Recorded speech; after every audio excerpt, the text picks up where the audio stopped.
둥둥 수요 특강 달을 가리키다. 매주 수요일 코너입니다. 달을 가리키다. 성현들은 달을 가리키고 있지만 우리는 그 손가락만 보고 있지 않은지 돌아보는 시간인데요. 종교의 문자나 상징이 아니라 그것이 가리키고 있는 종교에 참된 가치에 대해 생각해보는 시간입니다. 지난 10월 17일은 세계 빈곤 철폐의 날이었습니다. 이를 앞두고 개신교 단체들이 노숙인, 노점상인 등의 주거권 보장을 촉구하는 기자회견을 열었는데요. 한국기독교교회협의회 정의평화위원회, 옥바라지 선교센터, 1017 빈곤 철폐의 날 조직위원회 등이 함께했습니다. 자, 오늘은 우리 사회의 빈곤 문제와 종교의 역할에 대한 이야기 나눠보도록 하겠습니다. 옥바라지 선교센터 이종건 사무국장님 연결돼 있습니다. 사무국장님 나와 계시지요? 네, 안녕하세요. 이종건 사무국장이라고 합니다. 예, 반갑습니다. 자, 옥바라지 선교센터라는 이름이 참 눈에 띄는데요. 어떤 단체인지 먼저 소개를 좀 해주시겠습니까? 네, 저희는 그 서대문 형무소 있잖아요. 독립문역 근처에. 예, 그 서대문 형무소에 이제 옥에 갇힌 분들을 옥바라지 하던 골목이 있어요. 그게 이제 형무소 바로 건너편에 있는 골목인데, 그래서 그 동네가 이제 옥바라지 골목이라고 통칭이라고 불렸었거든요. 네, 이제 그곳이 2016년에 이제 재개발 지역이 되면서 이제 철거가 되는 일이 발생을 합니다. 그래서 이제 그때 그 철거 문제에 대해서 관심을 가지고 이제 마을 주민들과 함께 철거를 반대하면서 이제 결성된 기독교인 그룹으로 저희가 시작을 하게 돼서 이름을 옥바라지 선교센터라고 이렇게 짓게 되었고요. 그래서 그때 그 경험을 토대로 지금은 이제 계속해서 빈곤 문제, 철거 문제, 뭐 노점 상인 문제 이런 부분들에 지속적으로 관심을 가지고 연대하고 있는 기독교 사회선교 단체입니다. 예. 우리가 그 자식들 뒷바라지 한다라고 하잖아요. 이 옥바라지라는 말이 원래 있는 건가요? 예, 옥바라지라는 말이 원래 있는 말이더라고요. 그래서 저희 이름만 보고 가끔 이제 가족이 감옥에 가신 분들이 실제로 전화가 오기도 하세요. 네. 이제 옥바라지를 어떻게 해야 되냐고 물어보시면서, 근데 이제 그래서 옥바라지라는 표현은 원래 쓰는 말이더라고요. 예. 네. 예수님 그 말씀 가운데도 이제 네. 옥에 갇혔을 때, 돌보는 것에 대해서도 좀 말씀을 해주고 계시잖아요. 예. 아, 맞습니다. 네. 네. 저도 그런 의미인 줄 알고 있었습니다. 예. 아, 그런 의미로도 사용합니다. 네. 네. 자, 지난 10월 17일은 세계 빈곤 철폐의 날이었습니다. 이를 앞두고 네. 개신교 단체들이 기자회견을 열었는데요. 어떻게 마련된 자리였습니까? 아, 예. 그 빈곤 문제가 우리 종교인들과 뗄래야 뗄 수가 없잖아요. 저희의 늘 관심사이기도 하고 실제로 개신교 교회나 그리고 저희 같은 단체들이 빈곤 문제를 위해서 이렇게 여러 가지 재원들을 사용하고 많이 지원하기도 했습니다. 그동안에. 그런데 빈곤 문제에 대해서 어떤 소위 말해서 가난한 사람들이 이렇게 돕는다 이런 시혜적인 차원에서는 사업을 많이 펼쳐왔는데 왜 빈곤이 발생하는지 그래서 이 문제를 어떻게 해결해 나갈 수 있는지 그런 구조적인 문제로 접근하는 것에는 저희 교회들이 많이 어려워했거든요. 네. 그래서 원래 이 10월 17일이 세계 빈곤 퇴치의 날로 유엔이 정한 날인데요. 이날은 사실 세계적으로는 이렇게 기부를 독려하는 날 이런 식으로 많이 사용이 되고 있어요. 이 날이. 네. 그런데 이제 한국에서는 이게 빈곤 단체들이 단지 기부를 넘어서 우리가 이제 빈곤을 철폐해보자. 이게 사회 구조적인 문제니까 이 빈곤이 없는 세상을 만들어보자. 이런 의미로 발전을 시켜가지고 빈곤 철폐의 날이라는 이름으로 이제 한국에서는 기념을 하게 된 거거든요. 근데 이제 그동안에 요 1017 빈곤 철폐의 날에 개신교인들이 따로 어떤 행동을 하지는 않았습니다. 그냥 이제 있는 행사에 참가하고 지원하고 그런 역할을 했었는데 올해는 이제 코로나 문제도 있고 해서 빈곤 문제가 더 극단으로 치닫고 있잖아요. 우리가 체감상 느껴질 수 있을 정도로. 예. 그래서 이번에는 그 문제의식을 좀 많이 갖게 돼서 이제 NCCK와 그리고 옥바라지 선교센터 그리고 빈곤 철폐의 날 이제 조직위원회 이렇게 세 단위가 함께 마음 모아서 이번 기자회견을 준비하게 됐습니다. 네. 그 가난한 사람들을 돕는 일뿐 아니라 가난한 사람들이 나오지 않는 그런 세상을 만드는 것이 참 중요하잖아요. 그런 측면에서 이 네. 빈곤 철폐라고 하는 것이 우리 모두가 사람답게 살아가기 위해서 반드시 극복해야 할 과제라는 생각이 드는데요. 네네. 지금 우리 사회의 빈곤 문제 좀 얼마나 심각합니까? 사실 우리 사회의 빈곤 문제라고 하면은 다들 여러 가지 생각들이 있으실 거예요. 당장 예를 들면은 우리가 뭐 제3세계나 이런 데를 비교할 때 절대 빈곤을 많이 얘기하잖아요. 절대 빈곤을 많이 얘기하는데 지금 우리나라는 절대 빈곤에 대한 고민과 더불어서 상대적 빈곤에 대해서 깊이 있는 논의가 필요한 시점이거든요. 네. 그러니까 빈부격차에 대해서 좀 고민을 해야 되는 거죠. 코로나 때 이제 많은 가게들이 빚더미 안고 부채를 끌어안고 지금 살고 있는 게 많은 지표로도 확인이 되고 있는데 이 상황에서 버는 상위 10% 이상의 분들은 이제 더 재산이 좀 증폭되는 현상이 코로나 때 우리가 확인했던 그런 부분들이거든요. 부동산 문제에서도 그렇고. 네. 그래서 저희가 좀 집중하고자 했던 거는 이번 기자회견에서도 이번 기자회견 이름이 소유를 넘어 거주로 철거가 아닌 상생으로 이런 주제를 가지고 이번에 기자회견을 했어요. 예. 그래서 빈곤 문제 중에서도 크게 부동산 소유의 문제 그리고 강제 집행의 문제 이 두 줄기로 이번에 기독교인들이 기자회견을 진행했거든요. 그래서 뭐 우리 사회의 빈곤 문제라고 하면 되게 넓은 의미고 큰 것들이 포함되어 있지만 저는 요 두 가지에 대해서 아마 말씀을 좀 드릴 수가 있을 것 같아요. 네. 말씀해 주신 대로 지금 우리나라가 이제 10대 경제 대국인데 네네. 그 우리 사회를 단편적으로 그려낸 최근에 그 드라마가 나왔죠. 오징어 게임. 그렇죠. 네. 그 가난한 사람들끼리 죽고 죽이는 이런 세상은 만들지 말자라고 하는 게 이 드라마의 취지인 것 같습니다. 자, 말씀해 주신 대로 이 부동산 문제 소수가 네. 매우 많은 그 땅과 부동산을 가지고 있는 것 그리고 가난한 사람들은 그마저도 쫓겨나야 되는 그런 상황인 것에 대해서 이날 기자회견에서 주로 강조를 해 주신 것 같습니다. 이날 그 말씀하신 내용들 좀 전해 주신다면요. 그러니까 부동산 소유의 문제로 먼저 얘기하면은 저희가 국토교통부 자료를 보면은 2020년 기준으로 가계 보유 땅 32%가 그러니까 총 한 3분의 1 정도 되는 땅이 상위 1%의 소유가 됐거든요. 국토교통부에서 이제 발표한 자료로 보면. 근데 2020년 기준이라는 게 사실 되게 어려운 시기였잖아요. 근데 이게 아마 2021년 기준이 나오고 또 22년 기준이 나오면 이게 상황이 더 악화될 것 같아요. 지금 이제 보이는 전망으로 보면은. 그런데 이제 부동산 문제를 그래서 해결하기 위해서 지금 뭐 정부도 그렇고 물론 이제 이게 단번에 해결되는 문제는 아니겠지만 접근하는 방식이 자꾸 이게 개발 방식으로 그러니까 개발을 많이 해서 이걸 공급을 해서 그 공급을 민간과 함께 해서 계속 공급을 하면 이 문제가 해결이 될 것이다. 좀 이런 방식으로 집중하고 있는 것 같아요. 근데 이제 개발을 예를 들면 100채를 한다 치면은 그 중에 70채가 이제 민간 소유 방식으로 돌아가면은 결국에는 그 민간 소유를 하게 되는 거는 내가 집이 없어서 그 집을 사는 사람들이 아니라 이거를 부동산 재화로 보고 접근하는 사람들에게 돌아갈 수밖에 없거든요. 예. 지금 요즘 화천대유 같은 문제들도 다 이런 큰 틀에서 겹치는 문제라고 생각을 하고요. 예. 그래서 이번 기자회견에서 저희 기독교인들이 말했던 거는 이거를 소유의 문제로 접근해서 한 명이 한 주택을 갖자 이런 방식으로도 가지 말고 그거는 이 문제의 해법이 아니니까 개인이 주택을 소유하는 방식으로 이 문제를 풀어내지 말고 아예 부동산을 재산 증식의 수단에서 좀 이렇게 비껴나가는 걸로 생각하자. 우리가 좀 공공재로서 부동산을 보는 경험을 좀 해보자. 그래서 재산 증식을 위한 좀 이거를 부동산의 기회로만 보는 사회를 좀 넘어서 여기서 실제로 살고 있는 사람이 살고 싶은 사람이 공공임대주택에서 원하는 만큼 살 수 있는 사회적 토대를 마련하는 것이 부동산 문제를 해결하는 데 더 직접적이고 분명한 방법이다. 라는 점을 이제 저희가 기자회견 때 좀 많이 강조를 했습니다.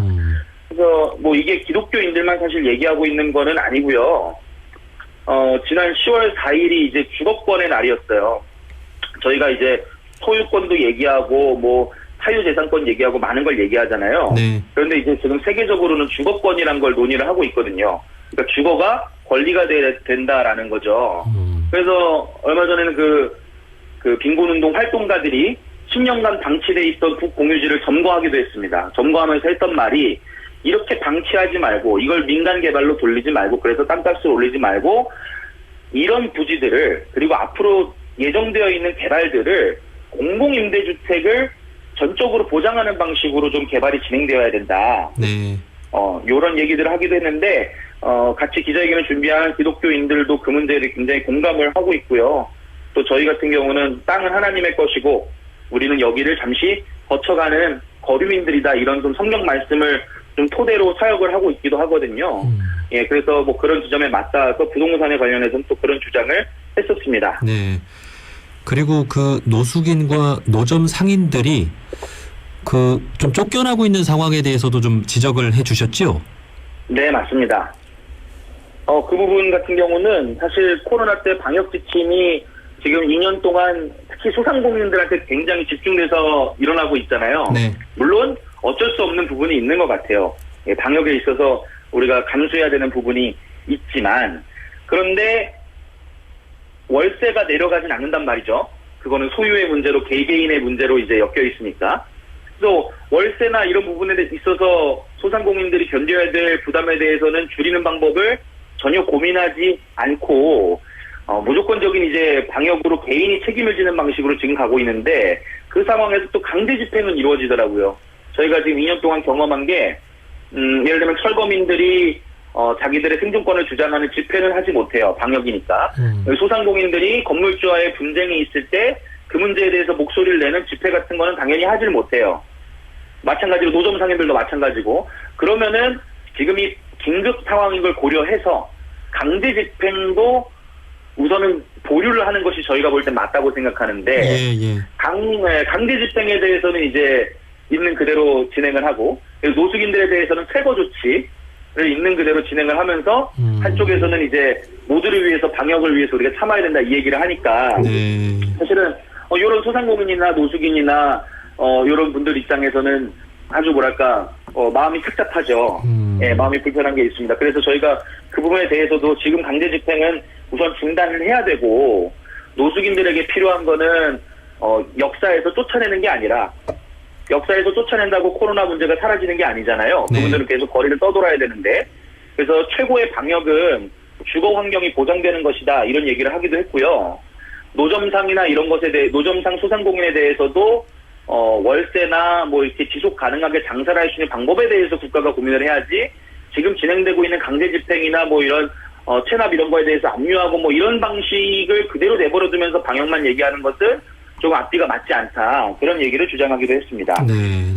네. 이 집회의 자유를 포기할 수밖에 없는 그런 상황인데, 이 공권력은 그대로 작동이 된다라고 한다면은, 그렇죠. 예. 네, 어려운 사람들은 더 좀 목소리를 낼 곳이 없는 것이죠. 예. 네, 맞습니다. 네. 이 팬데믹 시대를 거치면서 정말 어려운 그 사람들은 더 어려운 상황에 놓이는 그런 현상들을 목격하게 됐는데요. 자, 그렇다면 이 빈부격차의 문제 좀 어떻게 해결할 수 있겠습니까? 요 코로나 팬데믹 시대에 부자들은 더 부자가 되었다는 얘기는 우리가 이미 많이 보고 있는 얘기고, 그리고 신계급 사회다 이제는, 이런 말도 막 빈번하게 나오고 있고요. 근데 이 문제를 해결하는 대안이 뭐 저를 포함해서 누구 입에서든 이렇게 딱 한마디로 요약될 수 있을 것 같진 않아요. 그런 뭐 마법 같은 대답은 없겠지만, 왜냐하면 이게 지난 수십 년 동안 모든 문제를 시장에만 맡겨왔기 때문에 생긴 문제들이라고 생각을 하는데, 어느 날 갑자기 뭐 대출을 많이 풀어준다, 뭐 돈을 많이 푼다, 이런 식으로 해결되는 문제도 아닐 거라고 생각하고요. 다만 이제 제가 생각하는 부분은 우리 사회의 모든 부분에서 좀 개인이 책임지는 방식이 아니라 공공성을 좀 강조해야 한다고 생각합니다. 최근에 공정이라는 개념이 엄청 유행이었잖아요. 네. 젊은 청년들 중심으로 이제 공정이란 말이 막 돌기도 했고, 그래서 공정이란 말이 1등부터 100등까지 좀 이렇게 명확한 기준을 정해서 이렇게 줄을 세우자는 거잖아요. 네. 그래서 그거를 납득하자 이런 말인데, 사실 이걸 요구하고 있는 그 평범한 사람들이 실은 자신이 100등이 되지 않을 거라는 굳은 믿음을 가지고 있을 뿐이지, 불안해서 그걸 요구하는 것 뿐이지, 공정이 좋아서 저는 그걸 요구한다고 생각하지 않거든요. 그러니까 이제 좀 이렇게 줄을 세우는 시대는 이제 좀 끝을 내고, 경쟁이 아닌 좀 함께 상생할 수 있는 방안을 고민을 해야 되는데, 그 부분을 조금 더 구체적으로 생각하면은, 공공 정책을 좀 모든 분야에서 많이 펼치는 것이 굉장히 아주 중요하다고 생각합니다. 방역 문제에 있어서도 그 문제가 생기면 개인이 책임지는 방식이 아니고 국가가 함께 생존을 고민하는 방역을 해야 될 것이고요. 부동산 문제에 있어서도 시장으로 모든 걸 해결하려고 하지 말고 그 부동산 문제를 공공이 어떻게 책임질 수 있는가를 고민하는 방식으로 나아가야 될 것 같아요. 네. 그게 큰 틀에서는 이제 저희는 주거권을 보장하라 또 이런 구호로 귀결이 되는 것 같기도 하고요. 네. 결국은 이제 대통령 선거가 참 중요하겠습니다. 중요하죠. 예. 예. 그 얼마 전 기독교 대선행동도 출범을 했습니다만 네네네. 우리 종교인들이 마땅히 추구해야 할 가치가 담긴 정책을 추구하는 지도자를 뽑자라는 네네. 것인데요. 앞으로 정말 그 이 공공성을 또 공공 네네. 정책을 추구하는 지도자를 뽑을 수 있는 눈을 우리 종교계가 좀 갖춰야 되겠습니다. 자, 네. 그렇게 정치권에 요구할 것은 또 요구하고 우리 종교인들 나름대로 할 수 있는 일들은 찾아서 해내야 되겠죠. 우리 종교계가 할 수 네. 있는 일들은 무엇이 있을까요?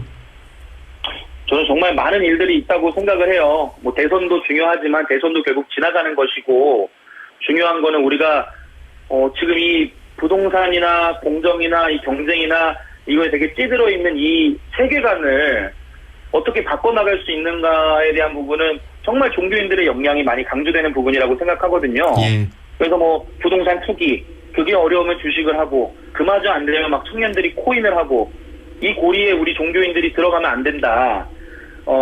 잘 나누어 쓰라고 허락하신 공공재인 땅인데 그래서 이거를 소유가 아닌 거주로 우리가 바라보는 연습을 종교계부터 시작을 해야 된다고 생각합니다. 물론 교회가 그 부분을 제일 못하고 있는 부분인데요.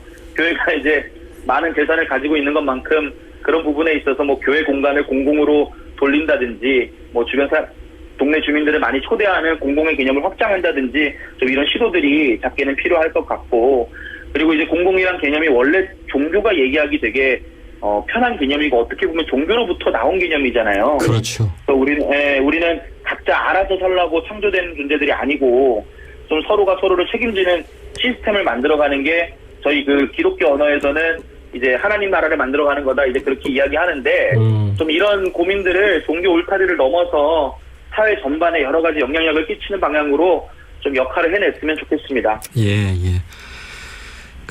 이제 빈손으로 왔다가 빈손으로 가는 것이 우리 인생이죠. 네. 이 세상을 살아가면서 얼마나 소유했느냐가 아니라 얼마나 복과 덕을 지었느냐로 평가받을 수 있는 인생을 살아갔으면 좋겠습니다.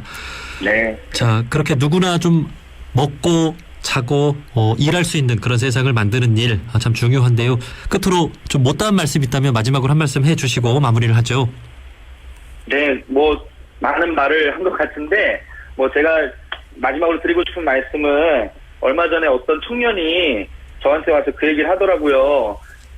자기 아버지가 자기한테 울면서 얘기를 하시더래요. 내가 다른 내 나이 또래 친구들은 다 주식하고 부동산에서 뭐라도 하나 물려주는데 나는 물려주는 게 없어서 미안하다 그 얘기를 청년한테 얘기하더래요. 아이고. 근데 이제 그 청년이 아버지한테 한 말씀은 아니 아버지 나는 뭐 물려받은 거 없어도 괜찮고 그냥 좋은 가치관을 가지고 지금까지 살아남으신 아버지가 있어서 고맙다 뭐 그런 훈훈한 얘기를 저한테 하더라고요. 예. 근데 저는 좀 이제 우리 사회가 이제 서로가 서로한테 물려주는 게 뭐 부동산이고 재산이고 좀 이런 걸 넘어서 좀 서로가 서로를 사랑하는 공동체적 마음들이 물려지는 좋은 세상이 되면 좋겠다. 그 일에 좀 우리 종교인들이 앞장서자 그냥 이런 얘기를 마지막 말로 하고 싶습니다. 네. 지금 네. 해주신 말씀들 참 우리 종교가 누누이 강조하고 있는 내용이죠. 네. 정말 오랫동안 우리 종교계가 열심히 또 강조해오고 있는데 너무 잃어버린 가치가 아닌가 요즘 그런 생각을 해보면서 맞습니다. 종교계가 네. 먼저 좀 반성을 하고 또 그런 목소리를 더 냈으면 좋겠습니다. 자, 네. 여기까지 말씀 듣겠습니다. 옥바라지 선교센터 네. 이종건 사무국장님이었습니다. 오늘 말씀 고맙습니다. 감사합니다.